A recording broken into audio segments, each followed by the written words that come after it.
sabar menantikan tuaian. Ada kisah mengenai seorang anak kecil yang menanam benih sayuran di halaman rumahnya. Setelah selesai ia menanam benih itu di tanah, ia bertanya kepada orang tuanya, kapan ia dapat menuainya? Orang tuanya tertawa dan berkata kepadanya bahwa ia harus menunggu beberapa minggu sampai sayuran itu dapat dituai. Keesokan harinya ia pergi ke tanah di tempat di mana ia menanam benih itu. Namun ia tidak melihat tumbuhan apapun timbul di situ. Dia heran dan berpikir, bukankah seharusnya sudah nampak tumbuhan dari benih yang ditanamnya kemarin? Ia mendatangi orang tuanya lagi dan bertanya, kenapa tidak kelihatan tumbuhan dari benih sayuran yang sudah ditanamnya? Orang tuanya berkata bahwa ia harus sabar menunggu. Kadang-kadang butuh 2-3 hari sampai tampak tumbuhan itu keluar dari tanah. Namun anak ini tidak sabar menunggu. Diam-diam ia mengorek sendiri sebagian tanah yang ditanamnya untuk melihat adakah benih yang ditaburnya itu di situ dan apakah sudah mulai tumbuh menjadi tanaman sayuran. Ketika orang tuanya melihat hal itu, orang tuanya menghentikan dia dan mengajari dia sekali lagi untuk sabar menunggu. Pasti benih sayuran itu akan tumbuh. Setelah lewat beberapa hari, memanglah sayurannya tumbuh. Dan setelah beberapa minggu, benarlah sayurannya itu dapat dituai. Anak ini sangat sukacita. Namun di bagian tanah yang sempat dia korek, ternyata sama sekali tidak ada sayuran yang tumbuh. Sebab ketidaksabarannya waktu itu membuat benih yang ditanamnya rusak. Sebenarnya anak ini dapat memperoleh tuaian yang lebih banyak jika saja ia tetap tenang, percaya pada apa yang dikatakan orang tuanya, dan ia sabar menunggu. Secara rohani, kita juga perlu sabar menunggu tuaian dari taburan kita selama ini. Firman Tuhan dalam Kejadian 8 ayat 22 berkata, selama bumi masih ada, tak akan berhenti-henti musim menabur dan menuai, dingin dan panas, kemarau dan hujan, siang dan malam. Dan Galatia 6 ayat 7-9 berkata, jangan sesat, Allah tidak membiarkan dirinya dipermainkan, karena apa yang ditabur orang, itu juga yang akan dituainya. Sebab barang siapa menabur dalam dagingnya, ia akan menuai kebinasaan dari dagingnya. Tetapi barang siapa menabur dalam roh, ia akan menuai hidup yang kekal dari roh itu. Janganlah kita jemu-jemu berbuat baik, karena apabila sudah datang waktunya, kita akan menuai jika kita tidak menjadi lemah. Marilah kita mempercayai firman ini sepenuhnya. Mata kita mungkin tidak melihat ada suatu perubahan yang terjadi setelah kita menabur yang baik. Namun janganlah kita hidup berdasarkan apa yang kita lihat dengan mata badani ini saja, melainkan berdasarkan apa yang kita ketahui dari firman Tuhan. Dan kita tahu bahwa firman Tuhan telah berkata bahwa apa yang kita tabur pasti kita tuai.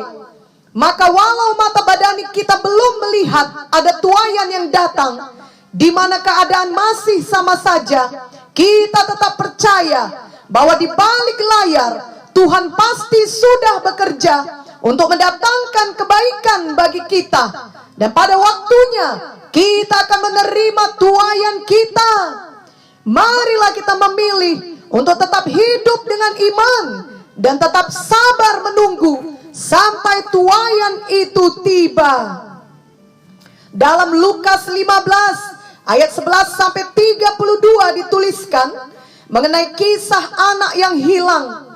Anak yang hilang ini tidak sabar mendapatkan warisannya. Ia mau segera menuai, padahal ia belum cukup menabur. Waktunya belum tiba baginya untuk mendapatkan warisannya tersebut. Namun dia memaksakan kehendaknya. Ia menginginkan warisannya saat itu juga, dan ia tidak bersedia menunggu. Tetapi ternyata setelah dia mendapatkan keinginannya, dia justru menuai semua konsekuensi yang tidak baik. Yang pertama, dia meninggalkan rumahnya yang aman dan menemukan dirinya di dalam kekurangan, di mana ia harus mengisi perutnya dengan ampas yang seharusnya adalah makanan babi. Yang kedua, dia merasa dirinya tidak layak. Yang ketiga, dia sebenarnya membawa kesedihan kepada ayahnya. Memang pada akhirnya kisah anak yang hilang ini memiliki akhir yang baik, di mana ia bertobat dan pulang kembali ke rumah bapaknya. Dan memanglah bapaknya tetap mengasihi dia. Bapaknya memeluk ia dan menciumnya dan bersuka cita karena kepulangannya tersebut. Namun dari kisah ini kita dapat belajar bahwa sebenarnya anak bungsu ini tidak perlu mengalami semua konsekuensi yang tidak baik jika ia sabar menunggu. Ketidaksabaran kerap kali membawa kita hanya kepada kepedihan hidup, seperti yang dialami oleh anak bungsu atau anak yang hilang ini. Ketika kita menunjukkan bahwa kita tidak mau mentoleransi penundaan, kita sebenarnya sedang berkata kepada Tuhan, aku tidak percaya pada waktumu Tuhan, waktuku lebih baik. Sikap seperti ini sangatlah tidak baik, karena menunjukkan kesombongan yang melawan Tuhan. Janganlah biarkan ketidaksabaran menguasai kita, sehingga kita harus mengalami seperti anak yang hilang, di mana kita meninggalkan rumah kita yang aman, yakni persekutuan kita yang aman dengan Tuhan, dan akhirnya menemukan diri kita dalam kekurangan, yang juga berarti kita mengalami banyak kehilangan. Lebih daripada itu, janganlah sampai kita merasa tidak layak lagi, yakni kita tidak dapat lagi mengalami persekutuan yang indah dengan Tuhan, karena ketidaksabaran kita mengeluarkan kita dari kehendaknya yang sempurna. Janganlah pula kita membawa kesedihan kepada keluarga kita, karena kerap kali ketidaksabaran kita melukai orang-orang yang kita kasihi dan yang mengasihi kita. Marilah kita selalu menetapkan hati bahwa sesungguhnya lebih baik menunggu dengan sabar. Galatia 6 ayat 9 tadi berkata, janganlah kita jemu-jemu berbuat baik, karena apabila sudah datang waktunya, kita akan menuai jika kita tidak menjadi lemah. Tentunya ayat ini dituliskan karena Tuhan tahu akan ada saatnya di mana kita dapat merasa lelah berbuat baik, lelah menabur yang baik, dan ingin segera menuai, mendapatkan hak kita. Namun kita harus mengingat bahwa waktunya Tuhan adalah waktu yang terbaik. Janganlah bimbangkan kasih Tuhan bagi kita, sehingga dengan demikian kita tetap sabar menunggu waktunya Tuhan. Kita tetap sabar menunggu waktu untuk menuai. Seorang bapa yang baik, yang mengasihi anaknya, tidak akan memberi sebuah mobil baru kepada anaknya tersebut jika ia masih berumur 5 tahun.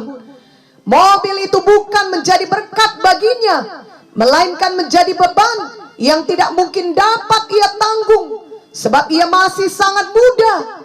Namun jika anaknya itu sudah berumur 18 tahun ke atas, maka ketika bapaknya memberikan ia mobil baru, barulah mobil itu benar-benar dapat menjadi berkat baginya, sebab usianya telah cukup untuk menggunakan mobil itu. Anak itu telah siap untuk menerima mobil tersebut, baik tubuhnya maupun mentalnya sudah cukup dewasa untuk menggunakan mobil itu bagi kebaikannya.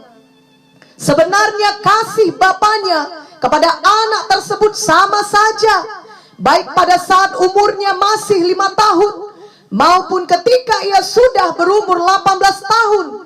Bapak tersebut hanya perlu menunggu saat yang tepat untuk memberikan berkat besar tersebut kepada anaknya.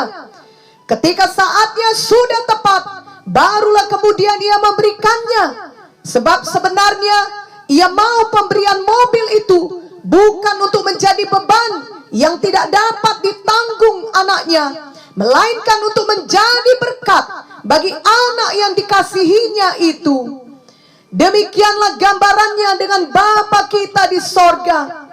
Bapa di sorga mengasihi kita, dan hanya Bapa di sorga yang mengetahui kapan waktu yang tepat bagi kita untuk menerima semua tuaian kita, sehingga tuaian itu benar-benar menjadi berkat bagi kita dan bukan menjadi beban yang tidak sanggup kita menanggungnya.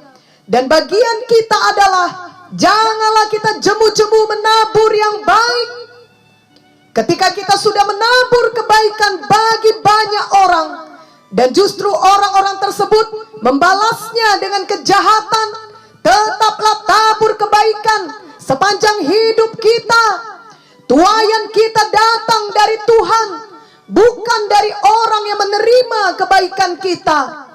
Ketika kita sudah menabur hidup benar, bekerja dengan tekun, namun kita belum melihat ada peningkatan, tetaplah hidup benar dan bekerja dengan tekun. Tuaian akan datang pada waktunya Tuhan.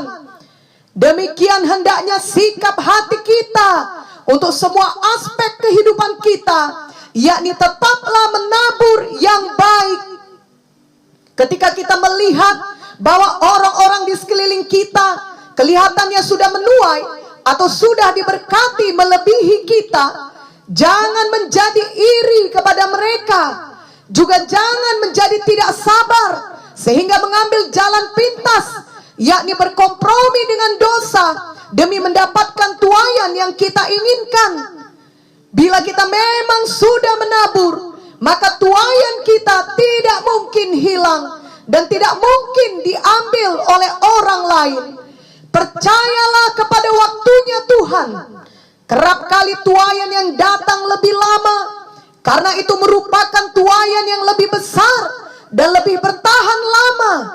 Seperti halnya tanaman sayuran lebih cepat dipanen dibandingkan dengan buah jeruk.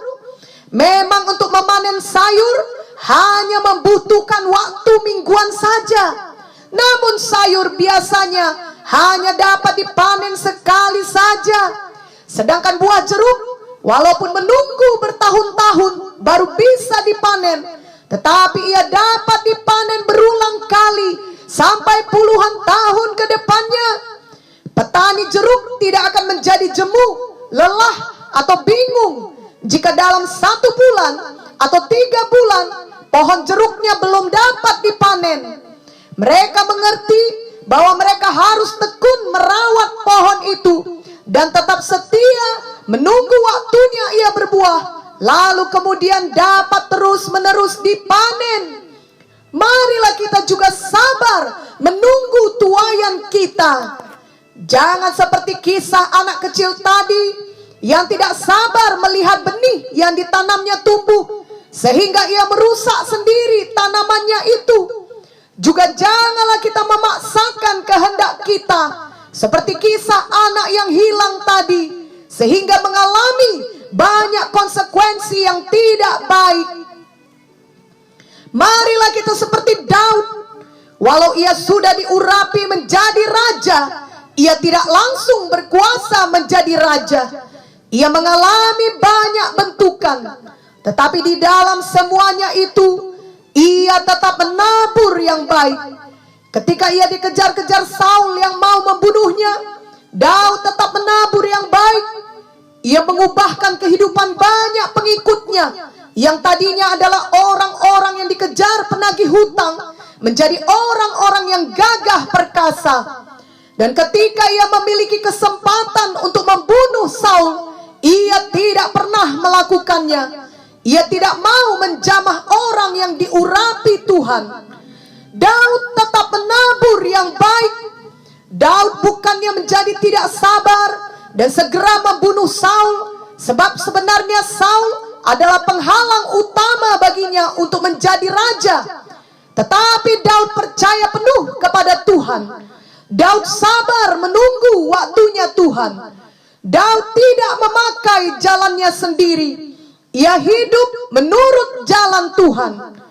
Bahkan setelah akhirnya ia menjadi raja, Daud juga terus menabur kebaikan.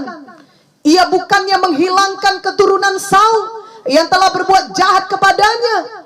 Justru ia berbuat baik kepada keturunan Saul. Daud menunjukkan kasihnya kepada Mephiboset yang adalah cucu Saul.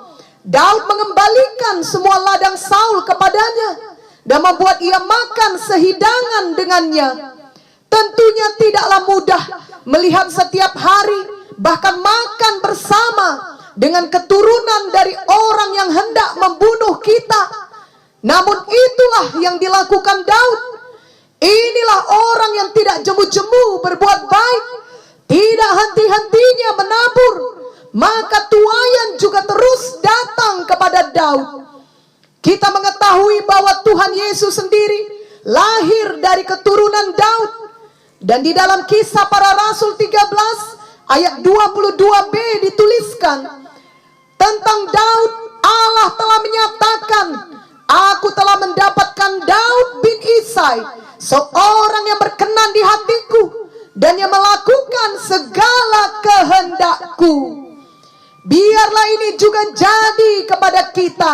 Sebenarnya tuaian berupa berkat-berkat, apakah itu kekayaan, ketenaran, kekuasaan, semua itu tidak ada artinya bila kita tidak berkenan di hati Tuhan.